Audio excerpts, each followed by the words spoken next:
നിങ്ങളുടെ ഫേവറേറ്റ് സീരിയലുകൾ ടിവിയിൽ വരുന്നതിന് മുൻപേ സൺ നെക്സ്റ്റ് ആപ്പിൽ കാണാം. ഇനി എല്ലാവർക്കും മുൻപേ കാണൂ. ഇപ്പോൾ തന്നെ സൺ നെക്സ്റ്റ് ആപ്പ് ഡൗൺലോഡ് ചെയ്ത് സബ്സ്ക്രൈബ് ചെയ്യൂ.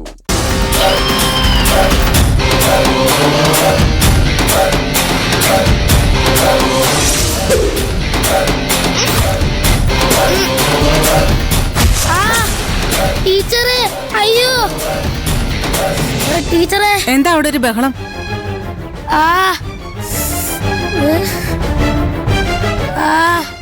എന്താ അതി, എന്താ പറ്റിയത്? ഇവളെന്നെ അടിച്ചു മിസ്സേ.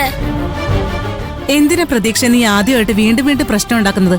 എന്നെ തല്ലാൻ വന്നപ്പോ ഞാൻ തിരിച്ചു തല്ലിയേ ഉള്ളൂ. കൊറേ പ്രാവശ്യം ആദ്യം എന്നെ മുടിയെ പിടിച്ച് വലിക്കുകയും ശല്യപ്പെടുത്തുകയും ചെയ്തിട്ടുണ്ട്. എന്താ ആദ്യം കേൾക്കുന്നത്? നീ ഇങ്ങനെയൊക്കെ ചെയ്യോ? ഇവൻ ടീച്ചർ വിചാരിക്കുന്ന പോലെ നല്ല കുട്ടിയൊന്നുമല്ല, ഒരു ബാഡ് ബോയാ. ബാഡ് ബോയ് ആണെങ്കിലും ഗുഡ് ബോയ് ആണെങ്കിലും ഇവനെ ശിക്ഷിക്കാനുള്ള അധികാരം പ്രിൻസിപ്പാളിനും ടീച്ചേഴ്സിനും മാത്രമേ ഉള്ളൂ. പ്രതീക്ഷ ചെയ്തത് തെറ്റാണ്. ആദി, നീ കൂടുതൽ ചിരിക്കൊന്നും വേണ്ട. പെൺകുട്ടികളെ ശല്യം ചെയ്യാനാണോ നീ സ്കൂളിലേക്ക് വരുന്നത്? എന്നിട്ട് നല്ല കുട്ടിയാണെന്നുള്ള അവന്റെ ഒരു അഭിനയോ. നാളെ വരുമ്പോ രണ്ടുപേരും പാരന്റ്സിനെ കൊണ്ട് വരണം.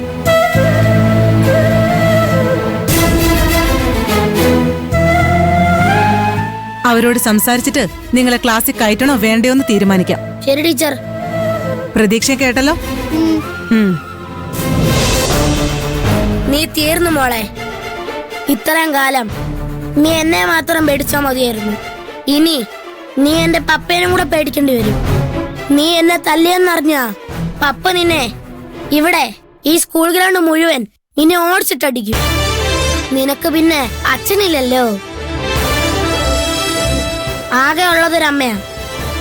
അവരെ എന്റെ പപ്പ ഒറ്റ അടിക്ക് വീഴ്ത്തും. അല്ലെങ്കിൽ തന്നെ ഞാൻ നല്ല ദേഷ്യത്തിലുള്ള. നീ വെറുതെ എന്റെ ക്ഷമയെ പരീക്ഷിക്കരുത്. എനിക്ക് നിന്നെ പേടിയൊന്നുമില്ല. പക്ഷേ നാളെ പപ്പ വരുന്നവരെ ഞാൻ നിന്നെ തൊടില്ല. കാരണം നീ പപ്പയുടെ ഇരയാണ്. നിന്നെ പപ്പ പിച്ചി കീറും, നോക്കിക്കോ.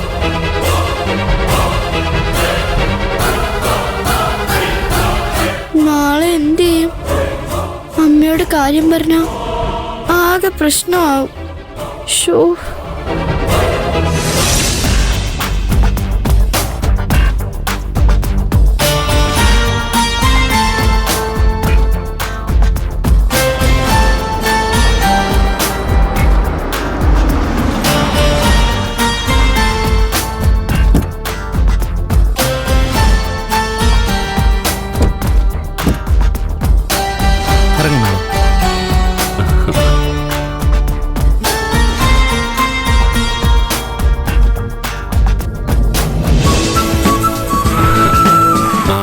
എന്തായി?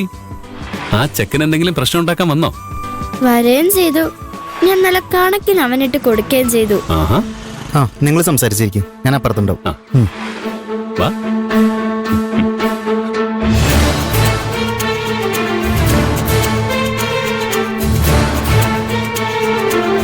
പ്രാക്ടീസ് ചെയ്തതുപോലെ എല്ലാം കൃത്യമായിട്ട് ചെയ്തല്ലോ. ചെയ്തു. എത്ര നന്നായിട്ട് പ്രാക്ടീസ് ചെയ്താലും ശരിക്കും അടി നടക്കുമ്പോ പഠിച്ച അടവുകളെല്ലാം കൃത്യമായിട്ട് പ്രയോഗിക്കാൻ പറ്റിയെന്ന് വരില്ല. അല്ല, അപ്പോ ഒരു ടെൻഷൻ ഉണ്ടാവുമല്ലോ.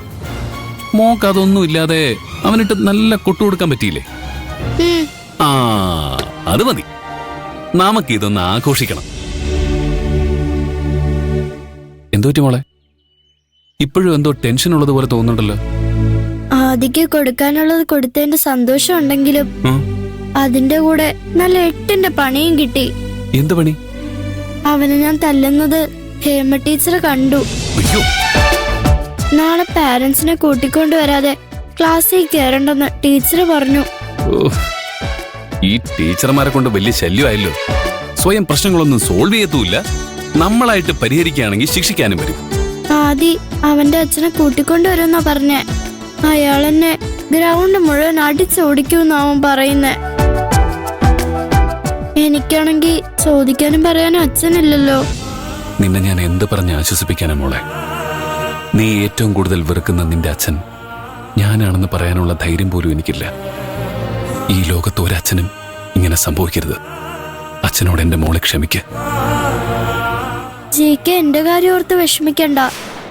നമ്മളെ വേണ്ടാത്തവരെ നമുക്കും വേണ്ട, അത്രേ ഉള്ളൂ. ഞാൻ വേണമെങ്കിൽ മോളുടെ അച്ഛനോടൊന്ന് സംസാരിക്കാം. എന്തിന്?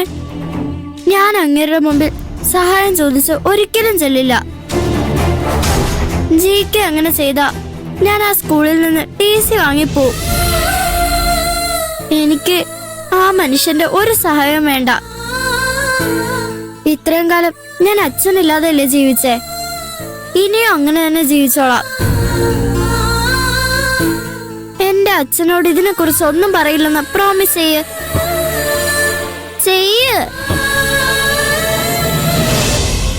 പ്രോമിസ്.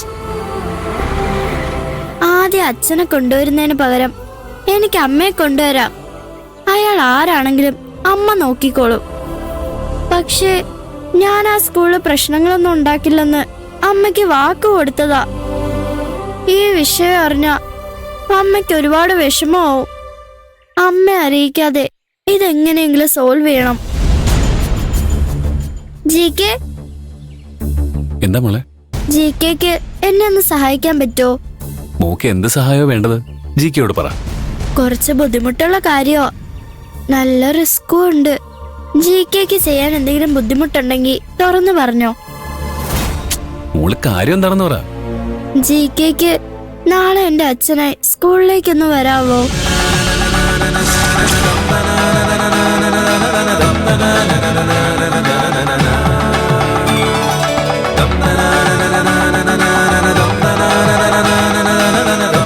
എന്റെ മുന്നിൽ വേറെ വഴിയൊന്നും ഇല്ലാത്തോണ്ടാ ഞാൻ ചോദിക്കുന്ന വലിയൊരു കാര്യമാണെന്ന് എനിക്കറിയാം. ജികെക്ക് പറ്റില്ലെങ്കിൽ പറ്റും, ഞാൻ റെഡിയാ. ജികെ ഇത്രയും പെട്ടെന്ന് സമ്മതിക്കുമെന്ന് ഞാൻ കരുതിയില്ല. നന്നായി ആലോചിച്ചിട്ട് തന്നെയാണോ ജികെ തീരുമാനത്തിൽ എത്തിയത്? ഈ വിഷയത്തിൽ എനിക്ക് രണ്ടാമത് ചിന്തിക്കേണ്ട കാര്യമേ ഇല്ല. ദേ, നാളെ രാവിലെ ഞാൻ സ്കൂളിലുണ്ടാവും. അതെ, ഞാൻ എന്ത് ധരിച്ചു വരണം? മുണ്ട് ഷർട്ടുമാണോ അതോ ജീൻസ് മതിയോ? ഇല്ലെങ്കിൽ കുറച്ച് റിച്ച് ലുക്ക് കിട്ടാൻ വേണ്ടി സൂട്ട് ഇട്ടാലോ? അത്ര ഓവറാക്കിയൊന്നും വേണ്ട. ജിക്ക് സാധാരണ ഇടുന്ന ഡ്രസ് തന്നെ ഇട്ടിട്ട് വന്നാ മതി. ശരിയാ, കാഷ്വൽ ലുക്ക് തന്നെയാണ് ബെസ്റ്റ്. ഞാൻ ഏറ്റു, ഞാൻ ഇത് പൊളിക്കും. പൊളിക്കരുത്. ജിക്കയുടെ ആവേശം കാണുമ്പോ ഓവർ ആക്ഷൻ കാണിച്ച് നാടകം പൊളിക്കുമെന്ന എന്റെ പേടി. ഏയ്, ഞാൻ ഭയങ്കര നാച്ചുറൽ ആക്ടിംഗ് ആണ്. അങ്ങനെയായാ കൊള്ളാം. ദേ, ആർക്കെങ്കിലും എന്തെങ്കിലും സംശയം തോന്നിയാ അവരമ്മയെ വിളിച്ച് പറയും. കമ്മീഷണറിന്റെ ഭർത്താവായി ആൾമാറാട്ടം നടത്തുന്ന കാര്യം ആരെങ്കിലും അറിഞ്ഞാലേ വലിയ പ്രശ്നമാവും.